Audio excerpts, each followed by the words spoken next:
Hello, my name is Courtney Horvath. I'm in EDCI 270, and I've chosen Animal Sciences to be my course theme throughout this semester. I've chosen Animal Sciences because it not only coincides with my actual major of agriculture education, but because I've always enjoyed animals and I would love to teach everybody else about the importance of animals. Within animal science, although it may seem like a small category underneath the big agriculture field, there's a lot of topics you can pull from it. And today I'm going to be talking about two different topics that are just small basic topics within the actual overall thing of animal science.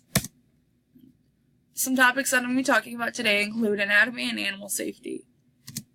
With anatomy, it's basically your body structure of your animal, and that means where the bones and where the muscles are located on your animal.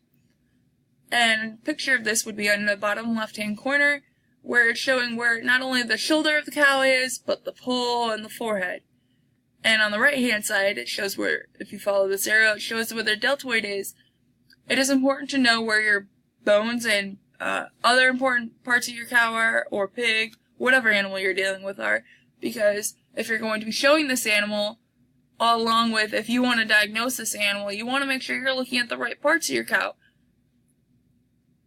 Another important thing within animal science would be animal safety. Animal safety is probably the most important thing because you want to make sure both you and your animal are safe.